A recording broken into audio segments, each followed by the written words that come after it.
ওসমান হাদির হত্যার বিচারের দাবিতে এই মুহূর্তে কক্সবাজার ব্লকেট ঘোষণা করেছে এনসিপি সহ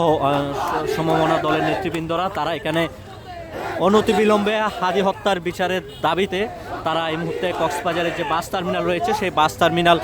ব্লক ঘোষণা করেছে এবং এখানে কয়েকশো ঢাকাগামী কক্সবাজার থেকে অন্যান্য এলাকায় গামী বাস আটকে পড়েছে এবং তারা বলছেন যে অনতিবিলম্বে হাদির যে হত্যাকাণ্ড সেই হত্যাকাণ্ডের বিচার দাবি জানিয়েছেন। গত শুক্রবার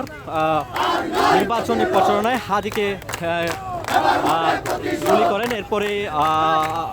হাদিকে উন্নত চিকিৎসার জন্য সিঙ্গাপুরে নিয়ে যাওয়া হয় এবং সিঙ্গাপুরে চিকিৎসাধীন অবস্থায় তিনি আজকে মৃত্যুবরণ করেন এবং হাদির যে হত্যা সেই হত্যার বিচারে এই মুহূর্তে ব্লক কক্সবাজার পুরো কক্সবাজার প্রাণকেন্দ্র বাস টার্মিনাল এই মুহূর্তে ব্লকেট করেছে এনসিপি সহ অন্যান্য দলের নেতৃবৃন্দদের আমরা এখানে দেখতে পাচ্ছি। তারা যে কোনো মূল্যে হাদির উপরে যে হামলা সেই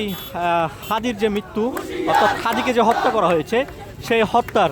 বিচারের দাবি জানিয়েছে এবং এদিকে আপনারা জানেন যে শুক্রবার সারা দেশ থেকে অসংখ্য পর্যটক তারা কক্সবাজারে আসছেন, অনেকে আবার কক্সবাজার ছেড়ে যাচ্ছেন এবং এই মুহূর্তে পুরো কক্সবাজার শহর অচল এবং তারা বিচারের দাবিতে মুহূর্তে অবরোধ করে রেখেছে শহরের বাস টার্মিনাল এলাকা।